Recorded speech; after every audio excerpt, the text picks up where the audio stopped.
Hello everyone and welcome to my YouTube channel. देखिए, आज मैं आपसे बात करने जा रही हूँ कुछ कॉमन इंग्लिश मिस्टेक्स के बारे में। जैसे कि लोग क्या कहते हैं कि मेरी 2 सिस्टर इन लॉज हैं, या फिर मेरी 2 डॉटर इन लॉज हैं, या फिर लोग क्या कहते हैं कि मेरी कज़न सिस्टर आई हुई है, मेरा कज़न ब्रदर आया हुआ है, या मेरी इंग्लिश टीचर ने मुझे ये सिखाया था। तो इन 3 कॉमन मिस्टेक्स के बारे में मैं आपसे बात करने जा रही हूँ। देखिए, सबसे पहले आता है सिस्टर इन लॉ या फिर डॉटर इन लॉ। देखिए, इसमें क्या होता है कि लोग बोलते हैं कि मेरी 2 सिस्टर इन लॉज हैं या 2 डॉटर इन लॉज हैं। अगर मैं इसकी बात करूँ आपसे, तो आपके पास डॉटर्स 2 हैं या लॉज 2 हैं। जाहिर है कि आंसर है कि डॉटर्स 2 हैं, है ना। तो आप डॉटर इन लॉज गलत बोलते हैं। आप क्या मतलब क्या करेक्ट क्या है इसमें? I have 2 daughters in law. ऐसे ही अगर हम कहेंगे कि मेरी 2 सिस्टर इन लॉज हैं, तो देखिए, हम सिस्टर्स 2 हैं या लॉज 2 हैं। जाहिर है कि सिस्टर्स 2 हैं, तो यहाँ पे करेक्ट फॉर्म क्या बनेगी? I have 2 sisters in law. ठीक है, I have 2 daughters in law, I have 2 sons in law. कुछ लोग ऐसे होते हैं कि जैसे लाइक ब्रदर इन लॉज 2 होते हैं ना, ब्रदर इन लॉज कहते हैं वो उसको, तो that is brothers in law. चलिए, next one is cousin sister cousin brother. देखिए, अगर मैं कहूँ कि मेरा कजन ब्रदर आया हुआ है या मेरी कजन सिस्टर आई हुई है, तो क्या होता है, जो कजन वर्ड है ना, कजन एक जेंडर न्यूट्रल वर्ड है। इसके अंदर हम सिस्टर और ब्रदर अटैच नहीं करते। अगर आपका कोई कज़न ब्रदर आया हुआ है, तो यू शुड नॉट से कि my cousin brother has come, you should say my cousin has कम। अब यहाँ पे क्या होता है, प्रॉब्लम ये आती है कि जेंडर नहीं पता चलता है ना, कि भाई आया है कि बहन आई है। तो यहाँ पर you can say my male cousin और फीमेल कज़न। ठीक है, आप जेंडर बताना चाहते हैं तो आप मेल और फीमेल वर्ड अटैच कर सकते हैं, या फिर ही और शी अटैच कर सकते हैं, है ना, कि my cousin has come, he is staying at my home. या फिर सबसे सिंपल है कि मेल कज़न और फीमेल कज़न कह सकते हैं।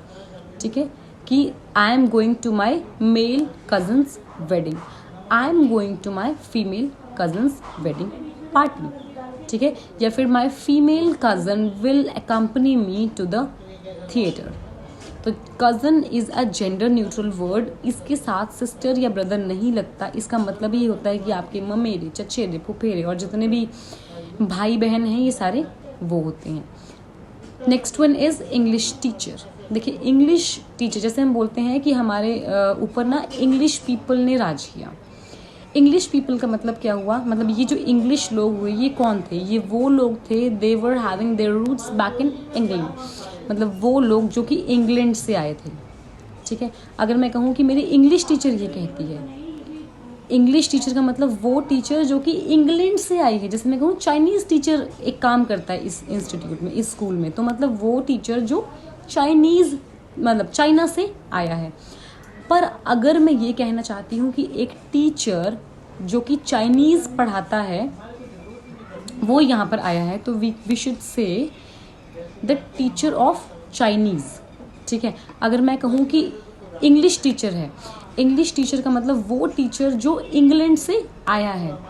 पर अगर मैं सब्जेक्ट इंग्लिश को पढ़ाने वाले टीचर की बात कर रही हूँ, तो टीचर ऑफ इंग्लिश करके हम बात करेंगे। ठीक है, लैंग्वेजेस के साथ यही चीज़ चलेगी हमेशा, कि चाइनीज़ टीचर, फ्रेंच टीचर। ऐसा भी हो सकता है कि ये फ्रेंच टीचर हमको मैथमेटिक्स पढ़ाता है, या फिर ये फ्रेंच टीचर हमको म्यूज़िक पढ़ाता है ना।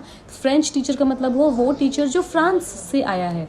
पर अगर मैं लैंग्वेज पढ़ाने वाले टीचर की बात करूं कि फ्रेंच पढ़ाने वाला टीचर है, वो हमें फ्रेंच लैंग्वेज सिखाता है, तो टीचर ऑफ फ्रेंच की बात हुई। ऐसे ही इंग्लिश फैकल्टी, अगर हम फैकल्टी वर्ड भी तो यूज़ करते हैं ना, इंग्लिश फैकल्टी वर्ड गलत है। मतलब गलत तो नहीं, ये वर्ड क्या सिग्निफाई करता है कि वो पर्सन इंग्लैंड से आया हुआ है।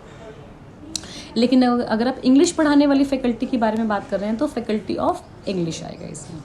ठीक है, तो लैंग्वेज के साथ यही चलेगा। जैसे हम इंडियन टीचर कहते हैं, जैसे हम रशियन टीचर कह सकते हैं, जैसे हम अमेरिकन टीचर कह सकते हैं ना। तो मतलब ये सब एसोसिएट होते हैं उस जगह से जहाँ से वो आए हैं।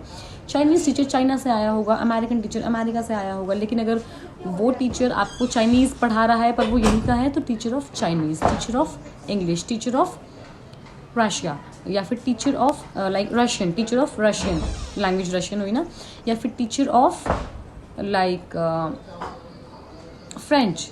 ठीक है, तो ये दिस वॉज द डिफरेंस।